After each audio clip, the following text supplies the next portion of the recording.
Hey, what is going on, everybody? Welcome to another video. My name is Tyler Runyon. So today we're going to be taking a look at Full Sail's Project and Portfolios 2's industry case studies.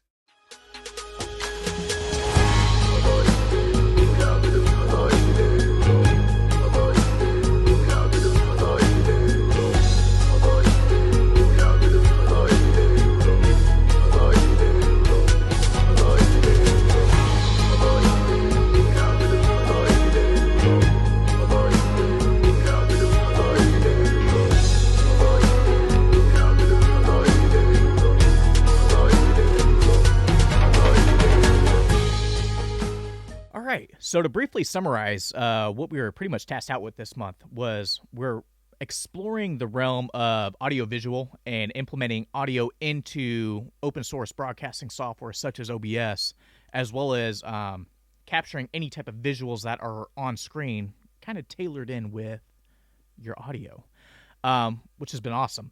So with this assignment specifically, we are exploring our dream job, whatever that may be, as well as looking into other career choices that may or may not be underneath the same umbrella, as well as utilizing any other outside resources to help supplement your learning. So on that note, let's go ahead and take a look at it. All right, so now that I got you over here, let's go ahead and take a look at my industry case study. So my dream job, well, funny story that I'm kind of already doing that. So prior to my initial attendance, because I'm a returning student at Full Sail, I had the privilege of having a few of my scores featured in films like Terminator Dark Fate, as well as a horror movie called Come Play back in 2019. But along the way during my initial attendance, I had the privilege of being granted membership to the Country Music Association, the Nashville Songwriters Association, Recording Academy's Grammy U's program, as well as becoming an RIAA member just shortly after I earned my Spotify award. But just after I graduated, I officially launched Eagle 6 Studios. I've been running it technically a lot longer than I have, but I officially went through the process of getting it officially registered, and it was awesome. But from there, I've been doing a lot of post-production work, a lot of post-production mixing and mastering, doing a lot of personal compositions, and then just kind of exploring the sync world, if anything. But during my official development, I started exploring the realm of live sound, and that kind of gained more of my interest, and it's been awesome. The only downside is that a lot of these places I was looking into are requiring some form of experience, whether that be college experience or just experience in general, which unfortunately I was lacking quite a bit of. So hence my return. So now we're going to look at the possible career choices. So from here we have option A, becoming a live sound audio engineer, or option B of being an engineering instructor.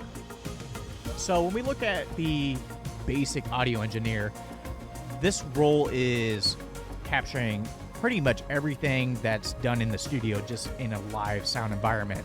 A lot of the stuff that they're looking for is a lot of competency on mixing consoles, live sound consoles, obviously a general understanding of signal flow, and just basic odds and ends from there. These guys are pretty much operating as individual contractors if they're not part of a company, so they're 1099 workers. But the cool thing is there's no degree required as long as you can show what you know. So looking at the required skills, summary of what I just talked about, a strong understanding of the various duties and responsibilities covered in this presentation is essential. In live productions, engineers must not only perform their tasks, but also adhere to strict time constraints in a fast-paced environment. Other necessary skills may include competency in mixing consoles, digital workstations, basic electrical engineering, and audio patch bay systems. So my summary here is, while I currently have a strong understanding of many aspects of audio engineering, my knowledge falls short in the areas of live audio. As I work toward obtaining my second music degree, I look forward to leveraging the knowledge I gained from my studies along with my industry connections to bridge this experience gap. Since my desired role in live audio is highly technical, acquiring live sound equipment may also be necessary to reinforce the knowledge I gained. And that's really the big one right there, is a lot of these individual contractors do have their own equipment. And granted, a lot of them have their company to kind of help fund and funnel funds through this. But it's not a race by all means. It's more of a marathon. So a lot of these guys that are doing this by themselves are slowly acquiring equipment. And if that's the route, then it might be a little bit of a slower start than usual, especially since I pretty much dumped a lot of my funds already into the studio environment. All right, so let's go ahead and take a look at the audio engineering instructor. So this is a really, really interesting field because I never really considered this until maybe about 3 weeks ago. A lot of this is coming from being able to demonstrate and perform any tasks that you come across, but also teaching. And that's the biggest kicker, is teaching. Somebody that doesn't know a lick about anything within this realm. You're just trying to coach them along the way. So let's take a look at this. So the description is to demonstrate, perform, and assist students or clients in a controlled classroom environment with various industry standard music mixing and mastering techniques. The level of complexity should be tailored to meet the specific needs of the students or clients. And going into the pay range, we typically work as independent contractors under U.S. tax laws governing 1099 employees, which has pay ranges from $47,000 to $176,000 annually, depending on job functions and geographical regions. Now, that's the big kicker right there. I would argue that the starting pay range is much lower than that, especially if you're looking at the individual coaching type deal and not in a classroom environment such as a K through 12 school or even a university. I know a lot of these musicians out there are doing this on their own platforms, which is really, really cool. But unless they have a huge following and a strong presence, I don't think they're making as much as they seem. So for the training and degree requirements, let's explore this. No degree required for most positions, but a strong competency in subject matter must be demonstrated. For employees in K through 12 schools and higher education institutions, additional licensing may be required by individual U.S. states, pretty much covering that if you're working within the state and you're at a licensed school, you might have to do some extra homework. So I briefly touched on this, but the required skills for this is, for the most part, self-explanatory. A lot of this is going to be able to demonstrate competency in your desired field, okay? If you're teaching basic mixing and mastering, you're expected to know everything in the ins and outs of mixing and mastering. Same thing with signal flow and ohms impedance as far as dealing with other equipment is concerned and electrical components, as well as safety, if there is any type of safety concerns. So let's go ahead and take a look at my summary.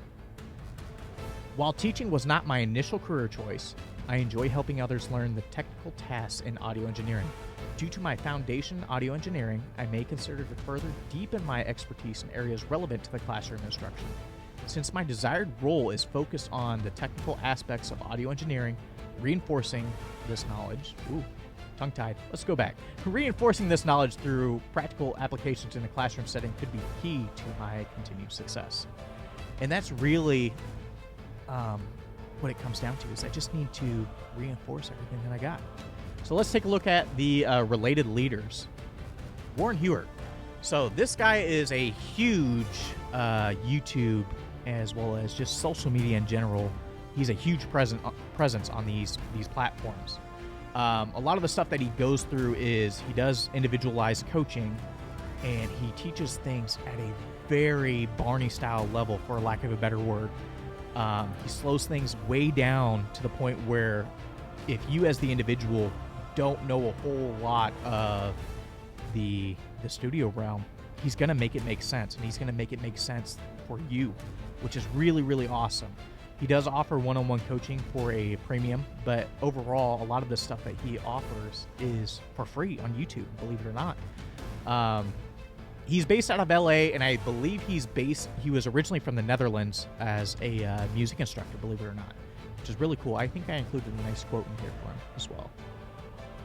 Once I was mentoring some students, we were reviewing some things they'd been working on. One of them had a very raw, beautiful track, and one of them had a very produced kind of tune.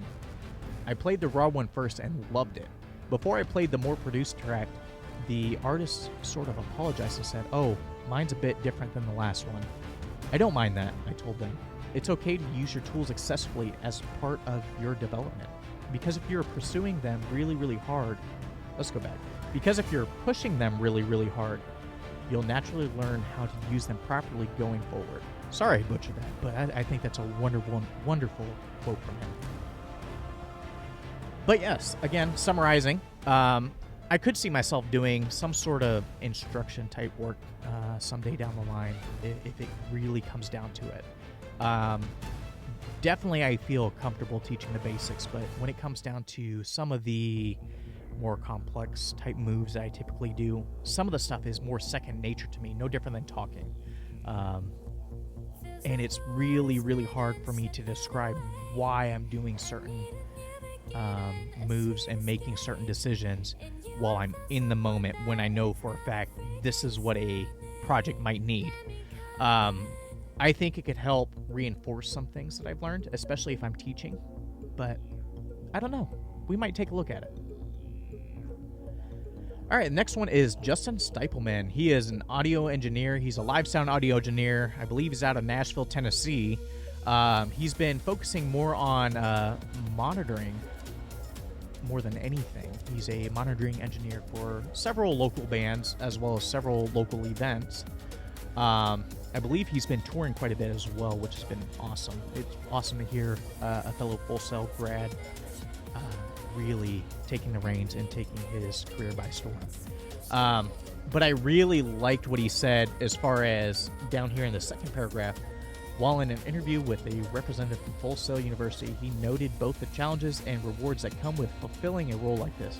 He mentioned dealing with the challenges and adversities as a result of weather in an outdoor event, or even loading in equipment into an older event space that doesn't cater too well with maneuverability. So what he's pretty much saying is, obviously, weather takes a huge toll for any type of outdoor event, but also for any type of indoor event, space can be quite tight, but you're still underneath the gun of the deadline. So I thought that was really cool, and I think that was a really cool eye-opener, if anything. Here's a really cool quote from him. "You are dealing with all the elements. You never know what the weather will be like. The mixing is different in every single place, but the weather is the worst part." And I agree. You know, without me being in that role, I could totally see this. And that's got to be a huge challenge, especially if in any event where it's a downpour, right? So I don't even know how I would even react to something like that, but hopefully experience will help with that. So we're going to skip this. We'll hold it here for a minute.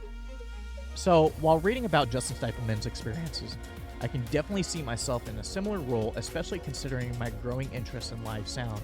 The challenges he mentions, like dealing with unpredictable weather in outdoor shows or navigating older venues, are daunting, but also part of what makes the field exciting. My background in studio production and post-production mixing has given me a solid foundation, and I believe many of those skills, especially in audio troubleshooting, signal flow, and systems calibration, would transfer well to live sound. That said, the hands-on, fast-paced environment of live sound presents a new level of adaptability and resilience, while I'm eager to develop as I explore this potential career path further. Yeah. So, yeah, there's just a lot going on with live sound that I've yet to fully explore. Like, so far we've been dealt with the technical aspects, but a lot of this stuff I'm not going to be able to get without the experience. You know what I mean? But on that note, thank you so much for hanging out with me. This has been a wonderful presentation. Thank you so much for watching my video, and I hope to see you guys soon. Take care, y'all.